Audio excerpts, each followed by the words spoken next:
أعوذ بالله من الشيطان الرجيم.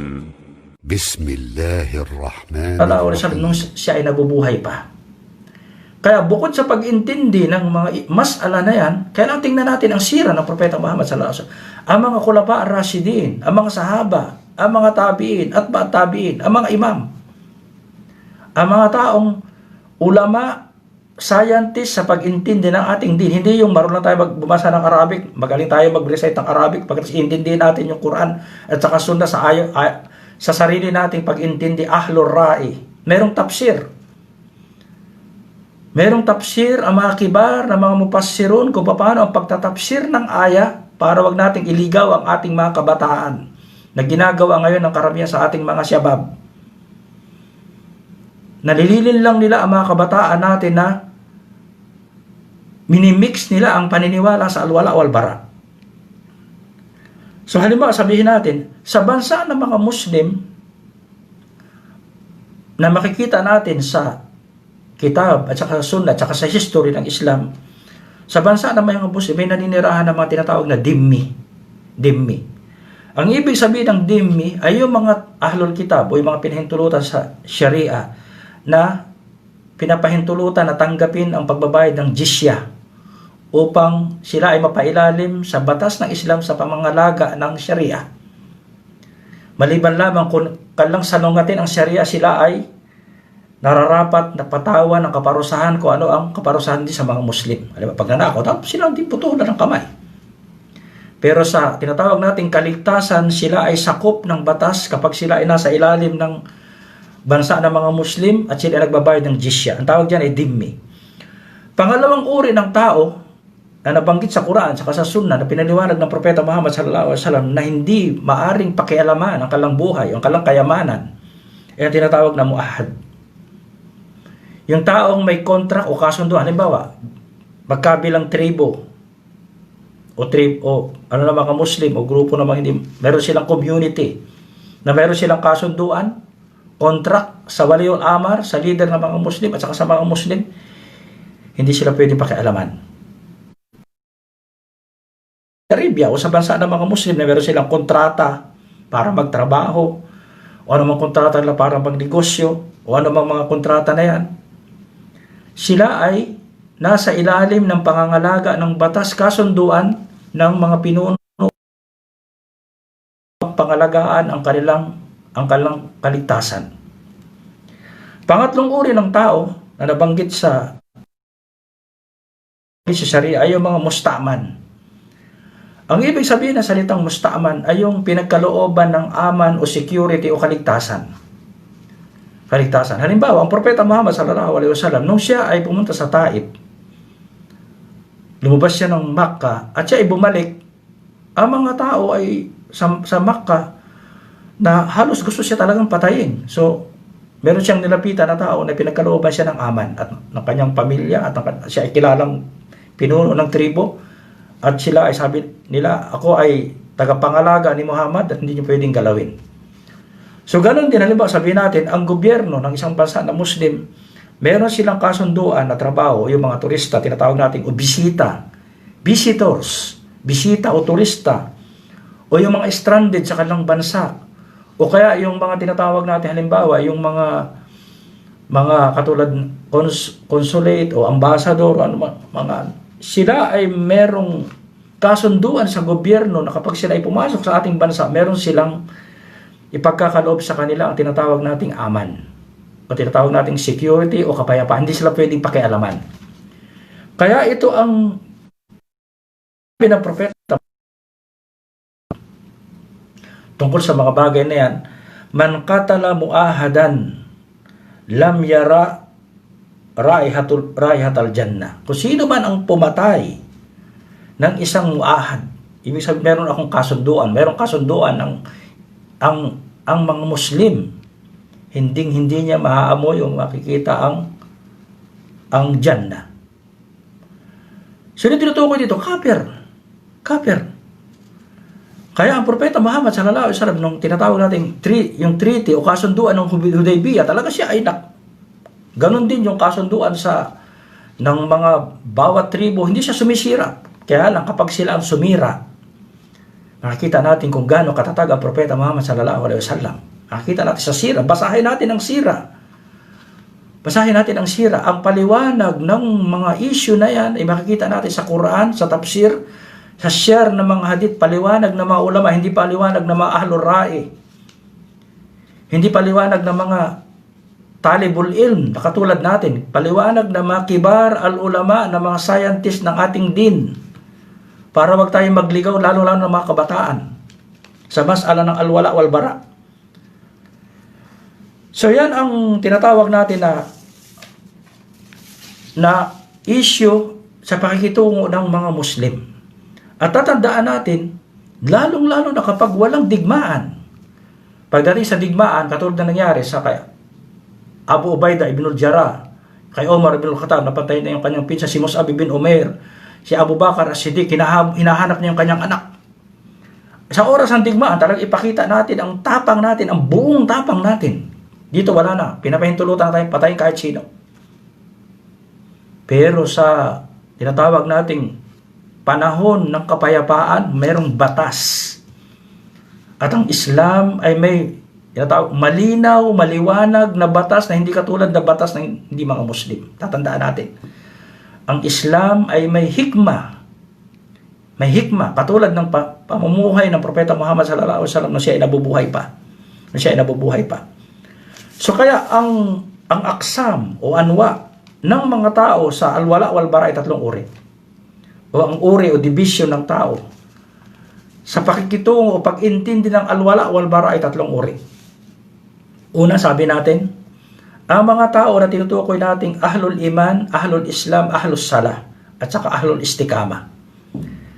Na yung mga Muslim, mga Muslim na sila talaga ay people of iman, nakahawak sila sa iman. At sila ay tao na ahlul islah o salah, na gusto nila ang kanilang layunin palagi ayusin ang din, hindi sirain ang din, hindi lagyan ng tinatawag nating confusion o fitna ang mga tao. Katulad ng Propeta Muhammad sallallahu alaihi wasallam, ang mga sahaba at ang ating mga ulama. Ang ating mga ulama. Halimbawa sila sa mga ulama na kahit mga pinuno ng mga ulama, wala pa ar-Rashidin. Salahuddin al-Ayubi. Yan ang mga tinatawag natin. Bukod sa sila ay umara, sila pa ay ulama. So sila ay ahlul islah. Gusto nila talagang maayos. Kahit na minsan may digmaan. At sila ay istikama. Sila ay nakahawak talaga sa kanilang din. So ano dito? Dapat natin silang mahalin ng buong katapatan. At wag na wag nating ipapasok sa ating puso ang pagkamuhi sa kanila. Yan ang ahlul iman, ahlul islah, ahlul istikama. Wajib sa isang Muslim na sila ay mahalin. At wag na wag lalagyan ng puso natin ng pagkamuhi sa kanila. Pangalawang uri ng tao ay yung mga kafir. Sa lahat ng okasyon, sila ay dapat nating kamuhian sa ating puso. Dito ko natin dito. Kamuhian sa ating puso sa umur ng ating din. Wag na wag nating tatanggapin ang kanilang akida, ang kanilang paniniwala, ang kanilang ibada, ang kanilang way of life sa umur ng ating din. Ngayon sa umur ng dunya, mayroong had, muamalat, pakikitungo sa kanila. Kasi hindi natin pwede talagang layuan ang bagay na yan. Meron tayong mga magulang, meron tayong asawa, meron tayong anak, meron tayong kapatid, meron tayong katribo na hindi Muslim. Paano sila papasok sa Islam kung tayo ay haras o masamang ugali o gusto natin lagi pumatay ng tao? Hindi yan ang Sa tinutukoy natin, ang kafir, kamuhian natin ang kanilang din, ang kanilang kalapastangan sa Allah subhanahu wa ta'ala, ang kanilang maling gawain. Kaya lang pinapahintulutan tayo makitungo sa kanila sa umur ng dunya na mayroong limitasyon na nabanggit natin yung aya. Pangatlong uri ng tao ay ang mga Muslim na usat, ahlul pusuk, ahlul usyan. Muslim na muwahhidin, na disobedient sa Allah subhanahu wa ta'ala at gumagawa ng kasalanan. Ano ang ating dito? Ano ang ating posisyon? So ang isang Muslim na nagki-claim na siya talaga ay nakahawak sa teaching ng Islam at siya ay ahlul islah, siya ay ahlul istikama, siya ay ahlul iman, Inshallah, ang tao na yan. So anong kanya pakitungo sa mga tao na makasalanan at disobedience sa Allah subhanahu wa ta'ala? Una, na mahalin natin ang mga kabutihan, ang kanilang iman at ang kanilang kabutihan sa pamagitan ng kanilang iman at pagsunod o taas sa Allah subhanahu wa ta'ala. Mahalin natin. At kamuhian natin dahil ang kanilang ginagawang kasalanan at disobedience sa Allah subhanahu wa ta'ala. Pero hindi ibig sabihin dito, kakamuhian natin sila katulad ng pagkamuhi natin sa mga kupar. Hindi. Yan ay Muslim. Sabi ng Propeta Muhammad sallallahu alaihi wasallam, La yu'minu ahadukum hatta yuhibba li akihi ma yuhibbu li nafsi. Hindi kayo matatawag, hindi kumpleto ang inyong iman. Ang isang tao na nagkiklaim na siya ay ahlul istikama, ahlul iman, ahlul salah. Hindi ka matatawag na kumpleto ang iyong iman kapag hindi mo minahal ang kapatid mong Muslim katulad ng pagmamahal mo sa sarili mo. Ito mang Muslim na ito ay sabihin natin, mayamang Muslim o mahirap na Muslim. Puti na Muslim o itim na Muslim. Arab na Muslim o non-Arab na Muslim. Mayamang Muslim o pinuno na Muslim o hindi pinuno na Muslim. Pantay-pantay ang pakikitungo natin sa kanila. Hindi sabihin natin na ang Muslim na yan, sabihin natin mayaman dahil mayaman yan, lulong na yan sa dunya. Hindi. Kung ano ang kanyang kabutihan na ginagawa, mahalin natin. Kung ano ang kanyang kasamaan na ginagawa, kamuhian natin at payuhan natin siya hanggat maaari dahil ibalik natin siya, tulungan natin siya, turuan natin siya. Yan ang ating hindi natin siya na sabi nga ng Propeta Muhammad sallallahu ang isang Muslim na dalim, iligtas natin siya sa pamagitan ng pagsagip sa kanyang ginagawang dulm. Hindi natin siya ilulubog lalo o lulunurin lalo sa kanyang paggawa ng kasalanan. Sa pamagitan ng pamumuhian natin siya na ihalin tulad natin sa isang kaper. Na itatakper na natin siya. Maraming mga ganyan mga Muslim, lalo na mga kabataan, na hindi umupo sa mga ulama. Sabihin niyan, sinner na leader, kaper. Sinner na mayaman, kaper. So hindi natin alam, pag sinabi natin sa isang kaper, ang isang tao, pabalik sa atin yung ano na yan.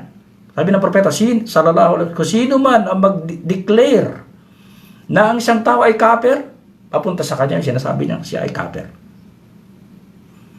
As long na ang Muslim na yan, hindi niya sinasabi na hindi ako Muslim, hindi ako naniniwala sa Islam, hindi natin alam ang kanyang puso, ang kanyang panglabas, dapat nating tanggapin.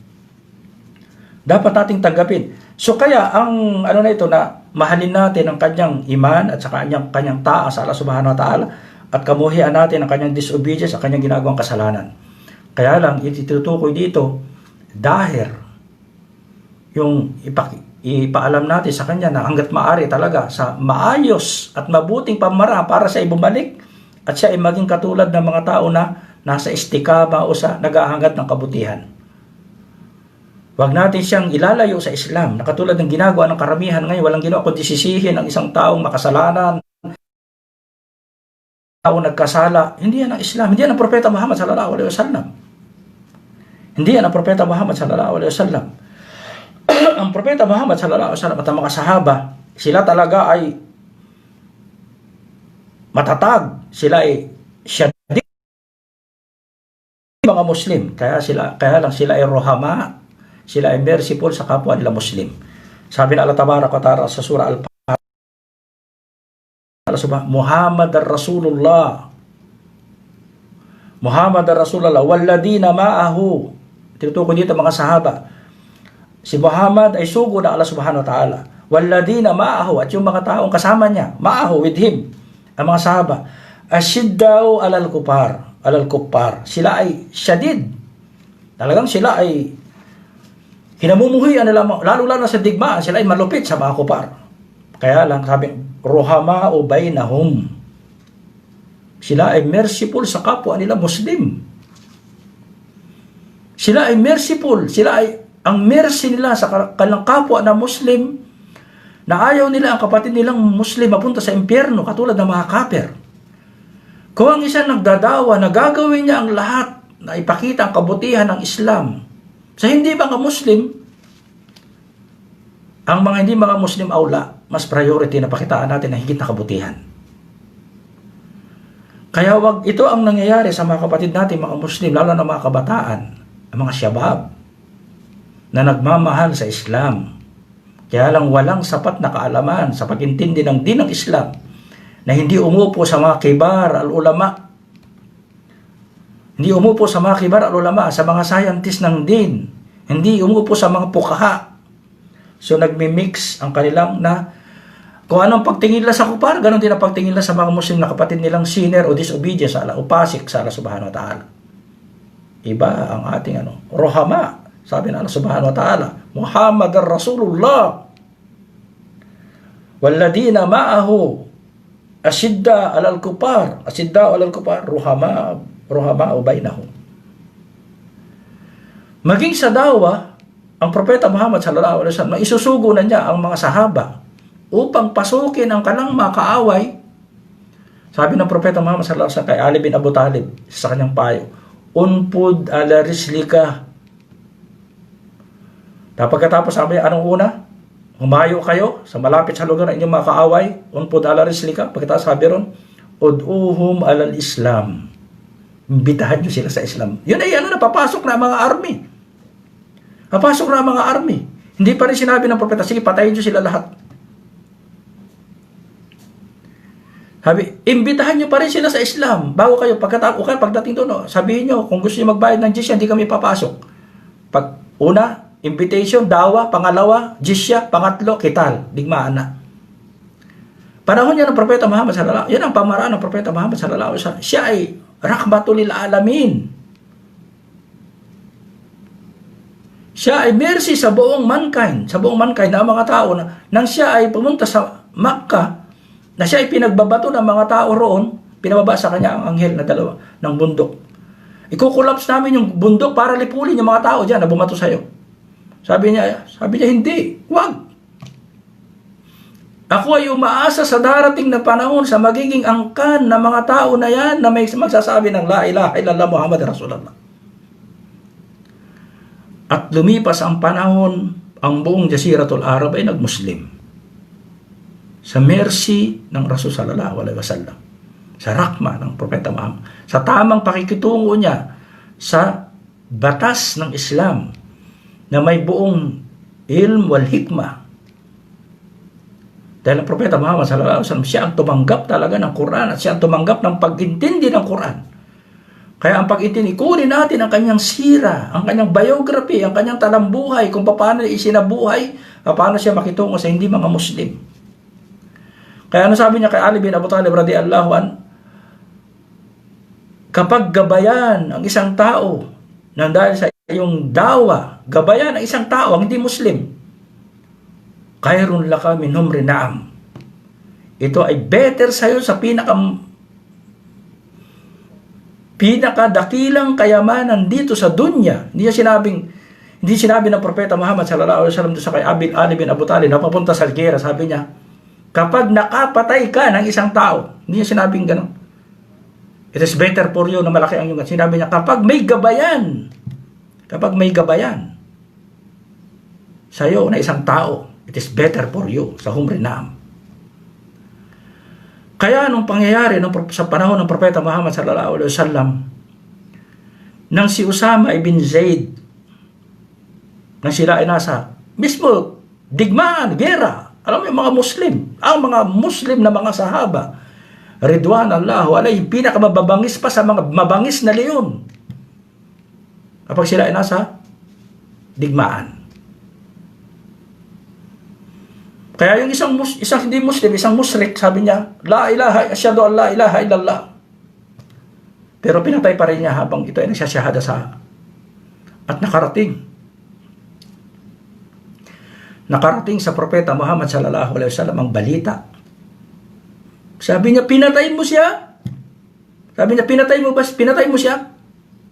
Sabi niya, ya Rasulullah, gusto lang niya iligtas ang kanyang sarili. Sabi niya, ano sinabi sa kanya ng propeta sallallahu alaihi wasallam? Binuksan mo ba ang kanyang puso at nabasa mo ang nasa loob ng kanyang puso?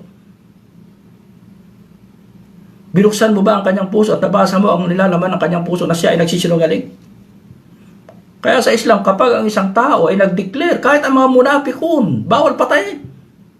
Hindi pinapatay ng propeta Muhammad sallallahu alaihi wasallam ang mga munapikun sa kanyang panahon. Kahit dumating sa kanyang revelation, merong buong sura ang title Al-Munafiqun. Pero hindi niya sinabi patayin niya mga munapikon. Dahil sinabi ng Propeta Muhammad sallallahu alaihi wasallam, baka sabihin ng mga tao, si Muhammad pinapatay niya ang kanyang mga sahaba. So yan ang ating Islam. Yan ang din as-sala, islah, pag-aayos. Hindi tinatawag natin, ang din yung tinatawag natin na tayo ay fitna. Tayo ay gagawa ng pauda o confusion sa Islam. Kaya ultimo yung pagrarally o pagkurod sa ating amir, pinagbabawal. Pagkurod sa ating ruler. Yung mga demonstration na yan, rally na yan, pinagbabawal. Hindi yung gawain ng Propeta Muhammad sallallahu alaihi wasallam, mga sahaba, ridwanullahu alaihim. Maging ang tinatawag nating pagkurod sa amir nang wala talagang, sabi nga sa ng Propeta, kailangan ang kanya, ang ruler, ang amir, kailangan kupran bawa. Kailangan clear na kupor. Ang tinutukoy dito, clear na kupor ay ang buong umma, agreed na yan ay kupor. Hindi naintindihan ng iba, naintindihan ng iba. Hindi, kailangan ang ano na yan, talagang clear kupor. Pwede tayo magkurod. Ibig sabihin ng kurod, pwede tayong umalis sa pagsamawataa sa ating ruler. At inshallah, ipaliliwanag natin sa Kitab Al-Fitan sa Sahih Al-Bukhari, inshallah. So, yan ang ating bilang isang Muslim na mag-ingat tayo sa pag-intindi ng Islam. Kaya ngayon, anong nangyayari sa mga Muslim? Oo, ang Muslim. Ang jihad ay isa sa bahagi ng Islam. At kung sino man ang mag-reject ng jihad, siya ay hindi naniniwala sa Islam. Yan ay nakalagay sa ating kitab. Nakalagay sa sunnah. At yan ay mananatili hanggang yawmal qiyamah. Dahil yan, ang tinatawag natin, yan ang ating sandata upang ipalaganap ang tauhid, ang la ilaha illallah. Hindi para makakuha tayo ng lupa, magkaroon tayo ng kayamanan, magkaroon tayo ng posisyon, makilala tayo ng tayo ang superpower. Hindi. Ang jihad ay para itaas ang la ilaha illallah o sambahin ang Allah subhanahu wa ta'ala. Hindi yung gumawa tayo ng panibagong batas, hindi. Sumakop tayo ng lupa, pumatay tayo ng mga tao. Ang jihad ay para dalhin ang mga tao sa pagsamba sa Allah subhanahu wa ta'ala at alisin sila sa pagsamba sa mga huwad na Diyos na huwag silang mapunta sa impyerno. Itong pinakalayo din.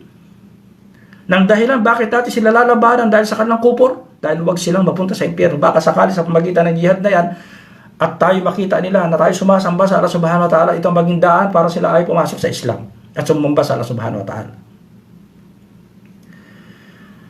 So inshallah, hindi ko nahahabaan. Ang mas'ala ng al-wala o al-bara ay mahabang mas'ala na dapat talagang pag-aralang mabuti ng mga Muslim at kunin ito sa mga ulama. Sa mga ulama ng Ahlus Sunnati wal Jamaa. Ulama.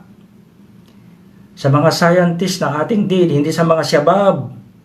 Sa mga nagkiklaim ng leadership na self-appointed na leader na nagsasabi na sila ay pinuno dapat natin sundin. Ang tinutukoy natin dito ang ulama na nakasunod sa atar. Nakasunod sa atar. Meron dyan mga walang ginawa kundi maglinlang sa ating mga kabataan. Tapos makikita, alam natin na ang tao na yan, hindi naman talibul ilm. Hindi talibul ilm, hindi kasama sa circle ng mga ulama. O hindi nila kilala ang mga ulama, hindi man lamang nila nababanggit ang advice ng mga kibar al-ulama. Katulad, halimbawa sabihin natin ang mga sahaba, unang-unang propeta, mga sahaba, tabi'in at ba'at tabi'in, ang apat na imam, Sheikhul Islam Ibn Taymiyyah, Sheikhul Islam Muhammad bin Abdul Wahhab, Sheikh Muhammad bin Abdul Wahhab, sa ating panahon, samahat to Sheikh Abdul Aziz bin Baz, rahimahullah, Sheikh Al-Albani, Muqbil Al-Wadi'i, Sheikh Abdul Mohsin Abad, at iba pang mga kibar al-ulama. Diyan natin kukunin ang ating ilm. Diyan natin kukunin ang pag-intindi ng ating din na huwag tayo magdadala ng pauda o confusion sa ating mga syabab o lang kanilang buhay sa walang hindi tamang pamaraan. Kaya ang pinakamaganda, advice ko sa mga kabataan, na ako ay kabilang na sa inyong magulang. Ako ay kabilang na sa inyong mga magulang sa aking edad. Maaaring kayo ay mas marunong kaysa sa akin. Kaya advice ko sa inyo, sa ating panahon, tumutok kayo, magpursigi kayo sa pag-aaral ng ating din, lalong-lalo sa ating nahin natin ang ating akida. Yan ang tatanong sa atin. Tatanungin tayo kung sino ang ating Rab. Sino ang ating propeta sa libingan. Sino ang ating Rab Yan ang tatanong sa atin sa ating libingan. Paano natin sinamba ang ating Rab? Paano natin pinaniwala? Paano natin kilala ang ating propeta? Sino siya? Paano natin siya kilala? Paano natin siya sinunod? At paano natin isinabuhay ang ating din? At ang tinutukoy natin ditong din, Arkanul Iman, Arkanul Islam, kasama ang ihsan. At yung din na tinutukoy natin, na diba, tatanungin sa libingan na nabanggit sa Hadith Jibril, yan ay yan ay obligado sa lahat ng individual. Hindi tayo tatanungin sa libingan kung ilan na napatay natin. Hindi tayo tatanungin sa libingan kung ilan napatay natin. Ang tatanong sa atin, man rabbuka, man nabiyuka, ma dinuka. So kaya, yan ang unang-una. Kaya sabi nga na Shaykhul Islam Ibn Muhammad bin Abdul Wahhab rahimahullah, sa kanyang title ng kitab at-Tauhid, sabi niya, at-Tauhid huwa haqqullahi alal abid. Ang karapatan ng Allah Tabarak wa Ta'ala sa kanyang mga alipin. So kung tunay tayong alipin, magpaalipin tayo sa Allah Subhanahu wa Ta'ala na siya lamang ating sasambahin, at sambahin natin siya hanggang dumating sa atin ang yakin, ang ating kamatayan. Inshallah hanggang dito na lamang. Wa sallallahu wa sallam ala nabiyina Muhammad wa ala alihi wa ashabihi ajmain. Assalamualaikum warahmatullahi wabarakatuh.